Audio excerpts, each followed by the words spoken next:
Alright, hello friends, welcome to यार्स का YouTube channel. मेरा नाम है आयुष राठी और आज इस वीडियो में आपके साथ में डिस्कस करने वाला हूं बिटसैट के बारे में। जी हां, मैं आप लोगों को बताने वाला हूं कि मैंने जेई मेन का एग्जाम दिया, जेई एडवांस का एग्जाम दिया, मैंने आईआईटी एग्जाम क्रैक किया, जेई एडवांस क्रैक किया, जेई मेन क्रैक किया, एनआईटी त्रिची गया, लेकिन फॉर्म फिल करने के बावजूद मैं बिटसैट का एग्जाम क्यों नहीं देने गया। ऐसी क्या रीजन थी? बच्चे मुझे बार बार पूछते रहते हैं कि सर आपने बिटसैट एग्जाम क्यों नहीं दिया। तो मैं उनको बताता हूं कि मैंने फॉर्म फिलअप किया था, ठीक है, मुझे अजमेर जाना था एग्जाम देने के लिए, लेकिन मैंने बिटसैट का एग्जाम नहीं दिया। और क्या उसके पीछे की रीजंस थी वो सारी चीज मैं डिस्कस करने वाला हूं आपके साथ में। और एक और इंपॉर्टेंट न्यूज ये है कि हमारे पास में बिटसैट के डेट्स रिलीज हो चुके हैं। ठीक है, बिटसैट 2020 के जो डेट्स हैं वो रिलीज हो चुके हैं। 10 से लेकर के 16 अगस्त तक आपका बिटसैट का एग्जाम होने वाला है। तो जो भी लोग बिटसैट के लिए प्रिपेयर कर रहे हैं, फटाफट से आप लोग मेरे चैनल में जाओ। चैनल के जो प्लेलिस्ट सेक्शन में वहां पे जो बिटसैट की जो प्लेलिस्ट बनी हुई है उसमें 2 वीडियोस आ चुकी हैं, उसमें और भी वीडियोस आएंगी। तो अगर आपको प्रैक्टिस करना है बिटसैट की बहुत अच्छे तरीके से, तो आप बिटसैट की प्लेलिस्ट जो आएगी उसमें आगे भी वीडियोस आएंगी, उसके थ्रू आप प्रैक्टिस कर सकते हो। और जो मेरे पास में जो जेई मेन की जो प्लेलिस्ट है, ठीक है, उसको भी आप लोग देख सकते हो। जेई मेन की प्लेलिस्ट, बिटसैट की प्लेलिस्ट, हो सके तो नीट की भी प्लेलिस्ट अगर आप देख सकते हो, अगर आपको प्रैक्टिस बहुत ज्यादा करना है तो। उसके अलावा आपके पास में जो लॉजिकल रीजनिंग वगैरह चीजें हैं, आपके पास में जो इंग्लिश वगैरह चीजें हैं, ठीक है, उन सब के लिए आप लोग दूसरे बुक्स वगैरह से कर लो। अरिहंत वगैरह की बुक्स आप फॉलो यहाँ पर कर सकते हो। अब बात करते हैं हम लोग की बिटसैट का एग्जाम मैंने क्यों नहीं दिया, इसके पीछे की मेरी क्या वजह थी। इस वीडियो को पूरा एंड तक जरूर देखना ताकि आपको भी रिलेट कर पाए कि आपको बिटसैट पे उतना ज्यादा फोकस करना चाहिए या फिर नहीं करना चाहिए। इस वीडियो से मेरा मकसद ये नहीं है कि आपको मैं रोकूं कि आप बिटसैट का एग्जाम देने मत जाओ, क्योंकि मैं नहीं गया था। मैं बस इतना चाहता हूं कि आप बिटसैट का एग्जाम देने जाओ, लेकिन सोच समझ के जाओ कि आपको उस पर फोकस करना है अपने आने वाले टाइम में, या फिर फोकस उस पर नहीं रखना है आपको। तो सबसे पहले बात करते हैं कोई भी एग्जाम हम लोग क्यों देते हैं। कोई भी एग्जाम देने के पीछे का मकसद ये होता है कि हम उसके थ्रू उस कॉलेज में, अपने डिजायर्ड कॉलेज में, जो भी उस एग्जाम के थ्रू हमको मिलता है वहां पर हम पहुंच पाए। अब ये चीज में बहुत सारे प्रोसेस होते हैं। पहला, एग्जाम को अपने को फॉर्म को फिलअप करना है, तो फॉर्म फिलअप करने के लिए अपने को थोड़ी फीस देनी पड़ती है फॉर्म फिलअप की। दूसरा, उस एग्जाम का अपने को पैटर्न पता होना चाहिए।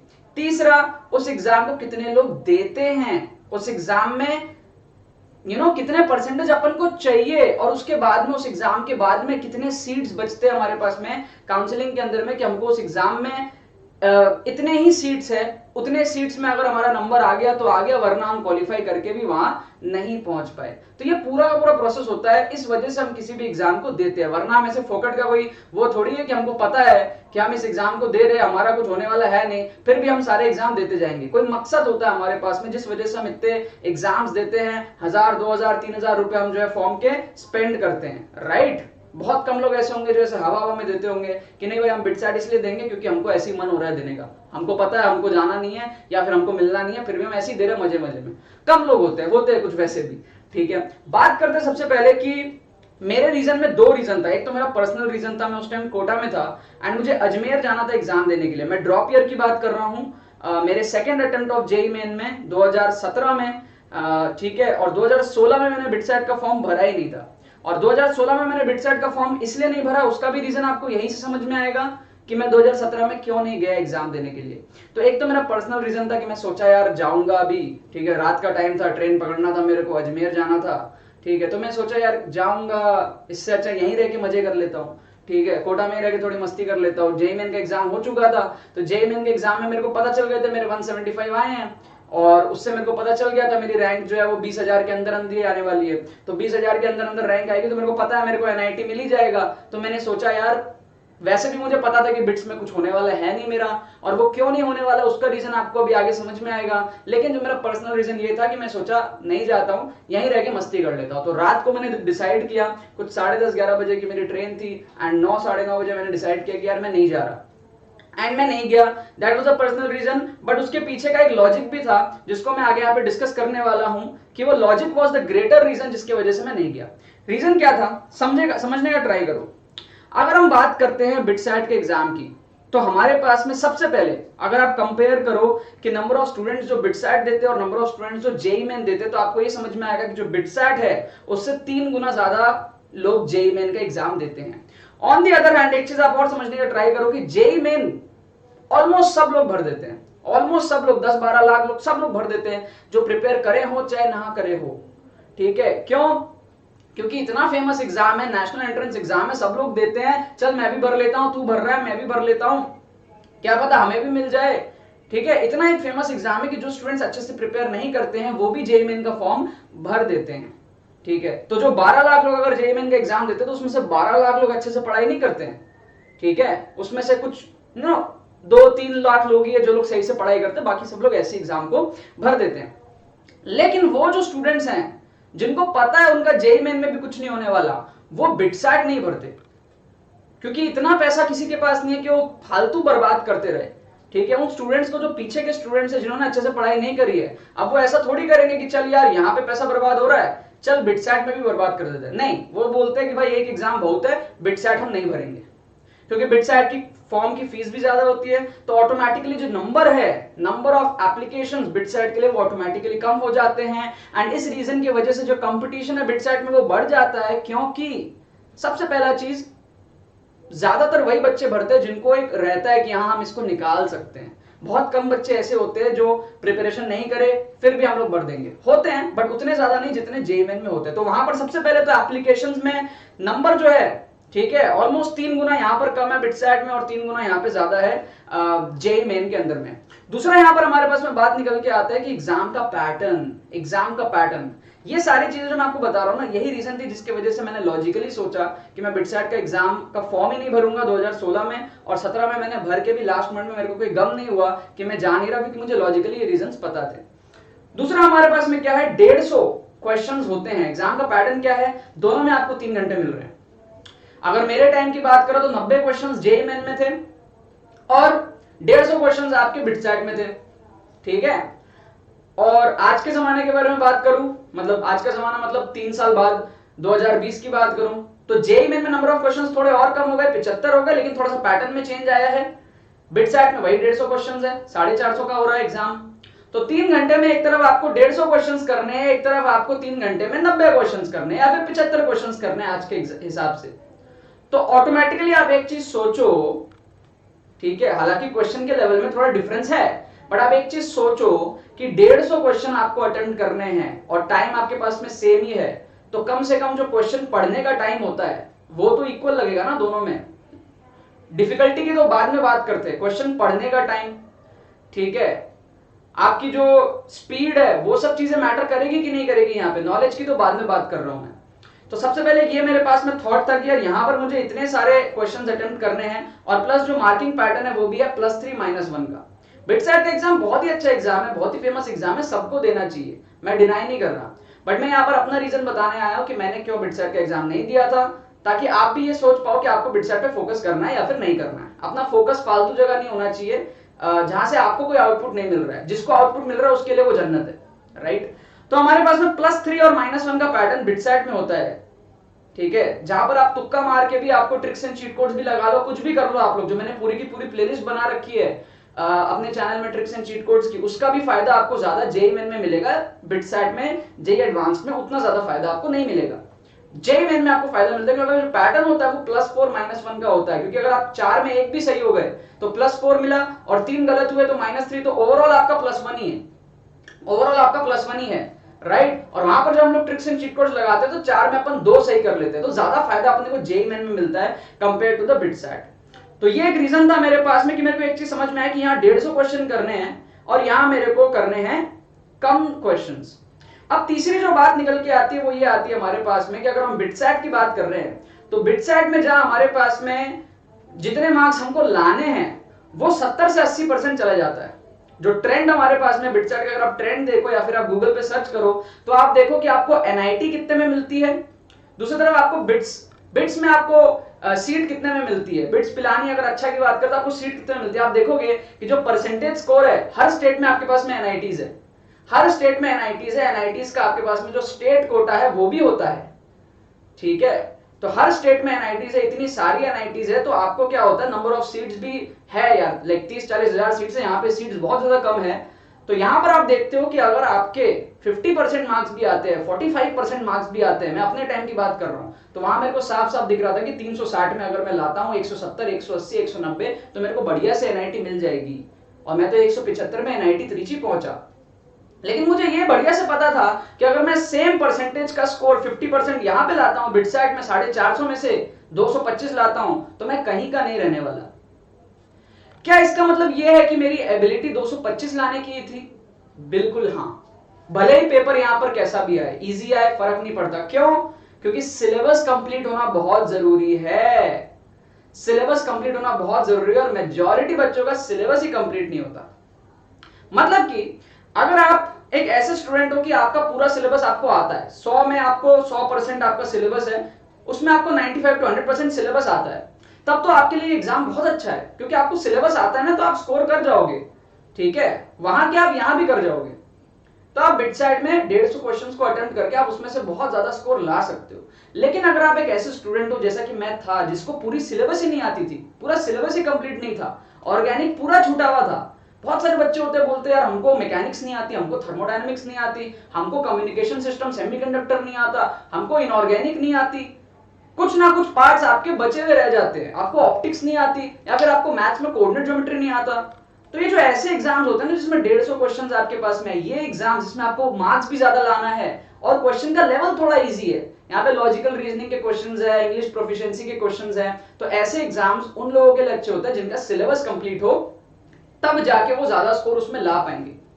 फॉर एग्जाम्पल, अगर मान लो आपके पास में आपको एक एग्जाम है जहां पे आपको 50% स्कोर लाना है, और बिटसैट एग्जाम जहां पर आपको लेट्स से 75% स्कोर लाना है सीट पाने के लिए। सपोज कर लो आपको ऑर्गेनिक केमिस्ट्री नहीं आती, और ऑर्गेनिक केमिस्ट्री से मान लो आपके पास में यहां पर 10% आता है, और यहां पर भी आपके पास में लेट्स से 40 क्वेश्चन है, तो यहां पर भी आपके आते हैं लाइक 10% यहां पर भी आते हैं लेट्स से। ठीक है ना, यहां पर केमिस्ट्री में अपने पास में 10 क्वेश्चन है तो 40 मार्क्स हो गए।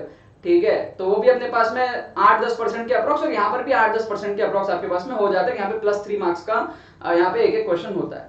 तो अब एक चीज सोचो, अगर आप इनऑर्गेनिक केमिस्ट्री आपको आती नहीं है, या फिर ऑर्गेनिक केमिस्ट्री को एक पार्ट आपको आता ही नहीं है, या फिर ओवरऑल अगर हम सिलेबस की बात करें तो लेट्स से आपको 20% सिलेबस आता ही नहीं है। ठीक है, उसमें से आपका हो सकता है फिजिक्स में आपको ऑप्टिक्स नहीं आते, आपके ऑप्टिक्स से क्वेश्चन नहीं बनते, इनऑर्गेनिक से आपके क्वेश्चंस नहीं बनते लेट्स से, या फिर कोई भी पार्ट आप उठा लो, आपके ओवरऑल मान लो 80% ही सिलेबस आपको आती है, तो आपका जो एग्जाम हो रहा है वो 100% में नहीं हो रहा, आपका एग्जाम हो रहा है 80% में। ये चीज मैं समझ गया था कि मेरा जब बिटसैट का एग्जाम होगा वो मेरा 100% में एग्जाम नहीं होगा, क्योंकि मैं तो वो क्वेश्चन मुझे आते ही नहीं है, और मैं तुक्का भी बहुत ज्यादा नहीं लगा पाऊंगा, ट्रिक्स भी कितना लगा लूंगा, क्योंकि टाइम भी कम है, ट्रिक्स लगाने के लिए भी टाइम चाहिए होता है। तो बिटसैट में 150 क्वेश्चन 3 घंटे, तो ट्रिक्स लगाने के लिए भी सोचना पड़ता है। लेकिन जेईई मेन में टाइम ज्यादा है, 75 क्वेश्चन 3 घंटे, तो ट्रिक्स लगाने का टाइम है थोड़ा, राइट। और जो मेरा स्ट्रॉन्ग पार्ट है वो तो मैं यहां भी करूंगा, यहां भी करूंगा, बट द मैटर इज कि जो मेरा वीक पार्ट है, जो मेरे को नहीं आता, तो यहां ट्रिक्स लगा सकते हैं, यहां पे थोड़े बहुत हम इंटेलिजेंट गेसिंग कर सकते हैं, ऑप्शन एलिमिनेशन कर सकते हैं, टाइम है, सोच सकते हैं। यहां पे टाइम नहीं है, आप सोच नहीं सकते, आप जुगाड़ नहीं लगा सकते ज्यादा, क्योंकि आपके उसमें टाइम कम है। और अगर आपको बोनस क्वेश्चन चाहिए तो आपको 150 पूरे अटेम्प्ट करने हैं, तब आपको 12 क्वेश्चन जो है बोनस के फॉर्म में मिलेगा, और प्लस आपको यहाँ पे स्कोर भी ज्यादा लाना है। तो आपका जो एग्जाम है वो 80% में होने वाला है, ये मुझे अच्छे से पता था। तो 80% में मेरा एग्जाम होने वाला है, तो यहां पर मैं 50% ला सकता हूं, लेकिन उस 80 में यहां पे कैसे 75% ले आऊं? गलती भी तो होगी, नेगेटिव मार्किंग भी तो होगी। ऐसा थोड़ी कि वो 80 में 80 एकदम पूरा फुली ले आऊंगा। कोई टॉपर लेवल का तो मेरा प्रिपरेशन था नहीं कि 80% सिलेबस आता है तो 80 में एकदम 80% ही ले आऊंगा। तो मुझे पता थी कि जो इंसान की एफिशिएंसी होती है, ठीक है, तो मेरे को पता थी कि वहां मेरा 75 नहीं पहुंचेगा, वहां पर भी मेरा 55 तक आएगा, 55-50 ऐसे रहेगा, और यहाँ पर अगर मेरा वर्स्ट केस में 45 भी आ जाता है तो भी मेरे को एनआईटी मिल जाएगी। बट वहां पर 55-50% में आपका कुछ नहीं हो रहा। ठीक है, 225-250 में आप कहीं के नहीं रह रहे, 450 में से 50% इज लाइक 225। तो ये एक लॉजिकल थिंकिंग था मेरा, कि मेरे को पता था कि मेरी जो सिलेबस है वो कंप्लीट नहीं है। तो आप में से भी बहुत सारे स्टूडेंट्स ऐसे होंगे, और फिर आगे जाके हमारे पास में क्या है, नंबर ऑफ सीट्स भी है, वो भी कम है बिट्स में, नंबर ऑफ कॉलेजेस भी कम है। एनआईटी में इतने सारे कॉलेजेस है, हर स्टेट में कहीं ना कहीं कोई ना कोई एनआईटी आपके पास में है, मेजॉरिटी ऑफ स्टेट्स में। तो ये सारे फैक्टर्स थे। फिर आगे का भी फैक्टर होता है कि यार एनआईटी की फीस कितनी है, बिट्स की फीस कितनी है। बिट्स की फीस ज्यादा है, एनआईटी की फीस कम है। खैर अब तो एनआईटी की भी फीस बढ़ रही है, बढ़ गई है काफी। बट एक जनरल थॉट बता रहा हूं आपको, जो लोगों के मन में रहता है कि यार एक प्राइवेट कॉलेज है जहां का फॉर्म फिलअप करने में आपको ज्यादा पैसा देना पड़ता है, वहां आगे जाके जर्नी भी आपकी बहुत ज्यादा हो जाती है, कंपटीशन बहुत ज्यादा है। हालांकि कॉलेज बहुत अच्छा है, बिट्स में अगर आपका हो जाता तो बहुत बढ़िया है। आप सब लोग एग्जाम दो, मैं आपको यही बोलूंगा कि आप एग्जाम देने जाओ। ठीक है, कि एक्सपीरियंस मिलेगा आपको, लेकिन आपको फोकस करना है कि नहीं, ये चीज सोचो। अगर आप एक ऐसे स्टूडेंट हो जिसको पूरा सिलेबस आता है, फोकस करो दोनों पे, फिर तो आप जेईई मेन बिटसैट दोनों में कर सकते हो।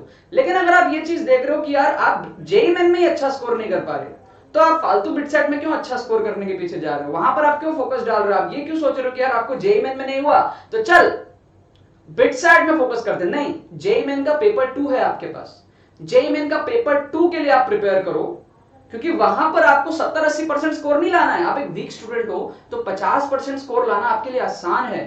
हालांकि सिलेबस तो आपको पूरा ही कवर करना है, अच्छे से करो चाहे ना करो, लेकिन अगर आप 70% टॉपिक्स भी अच्छे से कर लेते हो और बाकी 30% को आप नाम के लिए भले एक बार देख लेते हो, तो आप जेईई में जैसे एग्जाम में अच्छा कर सकते हो। वहां पर अगर आप ट्रिक्स एंड चीट कोड्स लगाना जानते हो, ऑप्शन एलिमिनेशन जानते हो, आपके पास टाइम रहता है सोचने के लिए ज्यादा, क्योंकि नंबर ऑफ क्वेश्चंस कम है, राइट।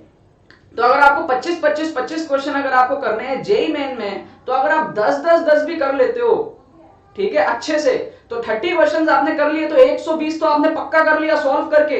उसके बाद में 45 क्वेश्चन आपके पास में है सोचने के लिए, टाइम भी आपके पास में है, क्योंकि 10 क्वेश्चन करने में आपको आधा घंटा लगेगा, ठीक है, हर क्वेश्चन में 3 मिनट भी आपने ले लिया, ठीक है, तो 1.5 घंटा में आपका खत्म। अब अगला 1.5 घंटा आपके पास में बचा है कि अपने स्कोर को आप 120 से कैसे 150 तक ले जाओ या 170 तक ले जाओ और आपको एनआईटी मिल जाएगी। ट्रेंड के हिसाब से फ्लक्चुएशंस हो सकते हैं। ऑन दी अदर हैंड जब आप यहां पर देखते हो बिटसैट का, तो अब आप देखो आपके पास में टाइम नहीं बचा, 180 मिनट 150 क्वेश्चन, तो पर क्वेश्चन आपके पास में कुछ 1-1.5 मिनट उससे कम ही है, 1.5 मिनट से थोड़ा कम ही है शायद, कैलकुलेट करके देख लेना आप लोग। तो आपको एक चीज समझ में आती है कि यहां पर आपके पास में सोचने का टाइम नहीं है, आप 150 क्वेश्चन पूरा करोगे उतने में टाइम खत्म हो जाएगा, ठीक है, टाइम इज द की यहाँ पे। तो आपके पास में ये नहीं कि अब आप तुक्का मारोगे या फिर आप डायग्राम अप्रोच, जैसे कि हम लोग बात करते हैं ट्रिक्स एंड चीट कोड्स की प्लेलिस्ट में, तो वो सब करने का आपको बहुत ज्यादा यहाँ पे टाइम नहीं मिलेगा। आया तो आया, नहीं आया तो नहीं आया। तो उन क्वेश्चंस कौन कर पाएगा, इतना सारा क्वेश्चंस वही कर पाएगा जिसको आता हो, जुगाड़ू लोग नहीं कर पाएंगे, या फिर एवरेज लोग उतना ज्यादा हाई स्कोर इसमें नहीं कर पाएंगे, अच्छे स्टूडेंट्स ही इसमें हाई स्कोर कर पाएंगे। और जो अच्छा स्टूडेंट होगा वो डेफिनेटली उसमें भी अच्छा करेगा, इसमें भी अच्छा करेगा। लेकिन जो सीट्स है यहाँ पे ये बहुत ज्यादा है, ठीक है, यहाँ पर आपको होम एडवांटेज मिल जाता है, ठीक है, नियरली हर स्टेट में आपको एनआईटी मिल जाती है, ठीक है, प्लस आपके कंपटीशन जो है मेजॉरिटी जनता तो ऐसी दे देती है, तो कंपटीशन ओवरऑल मेरे को लगता है सेम ही है। अगर आप हर फैक्टर को देखो कि कितने सीरियस एस्पिरेंट्स देते हैं और क्या एग्जाम का पैटर्न है, सब कुछ अगर आप देखो, यहाँ पे +4 -1 है, यहाँ पे +3 -1, तो मेरे को लगता है कंपटीशन ओवरऑल एक ही है। बट जो फैक्टर यहाँ पे ये होता है कि आपको सिलेबस कितना आता है और आगे जाके एग्जाम क्लियर करने के बाद में सीट्स कितनी है, ठीक है। तो ये सब सोचने के बाद में मेरा डिसीजन था कि मैं बिटसैट का एग्जाम नहीं दूंगा। आई होप आपको बहुत ज्यादा इससे कुछ एक मैसेज मिली हो कि आपको बिटसैट के एग्जाम पे फोकस करना चाहिए या फिर अपने जेईई मेन के एग्जाम में फोकस करना चाहिए। अगर आपका स्कोर इस तरीके का है कि आप जेईई मेन के एग्जाम में 100 ला पा रहे हो मॉक टेस्ट में, तो आपको वहां से सिर्फ 40-50 मार्क्स का इंप्रूवमेंट चाहिए। आपको 12 क्वेश्चन और सॉल्व करने हैं, 12 चैप्टर्स अच्छे से आपको स्ट्रॉन्ग तरीके से पढ़ने हैं कि आप उसमें 48 मार्क्स गेन कर पाओ। Let's say on the other hand अगर आपके बिटसैट में 450 में लेट्स से आपके आ रहे हैं 170, ठीक है, या 180, तो आप वहां पर देख लो भाई आपको किस तरीके से बूस्टअप चाहिए, कितना ज्यादा बूस्टअप चाहिए और कैसे आप वहां पे कर सकते हो। अगर आपको रियलिस्टिक लगता है आपके केस में तो आप करो बिटसैट के एग्जाम पे फोकस, नहीं लगता है तो सिर्फ जेईई मेन पे फोकस करो। बिटसैट के आप सिर्फ प्रीवियस ईयर क्वेश्चन करके चले जाओ, ठीक है। मैं प्रीवियस ईयर क्वेश्चन आपको दे रहा हूं इस चैनल के अंदर, मैं बिटसैट की प्लेलिस्ट मैंने चालू करी है।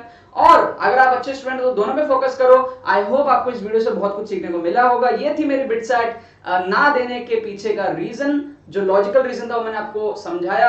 और पर्सनल रीजन तो यही था कि मैं लास्ट मोमेंट में सोचा कि यार चल यहीं पे मजे कर लेते हैं, कौन जाएगा अजमेर। मैंने उस टाइम पे घर वालों को झूठ भी बोले।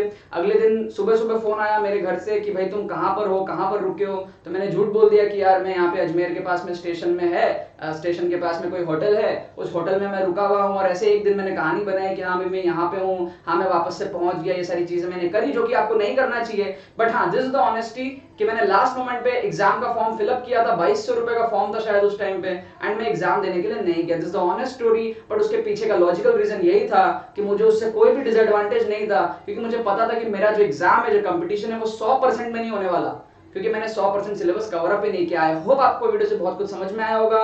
ये वीडियो आपको अच्छी लगी होगी। अगर आप इस चैनल पे नए आए तो इस चैनल को सब्सक्राइब करना मत भूल जाना और इस वीडियो को शेयर करना मत भूलना बाकी सारे फ्रेंड्स के साथ, ताकि वो भी इस प्लेटफॉर्म का मजा उठा सके। बाकी तो बहुत बहुत धन्यवाद वीडियो को देखने के लिए। बने रहिए यार।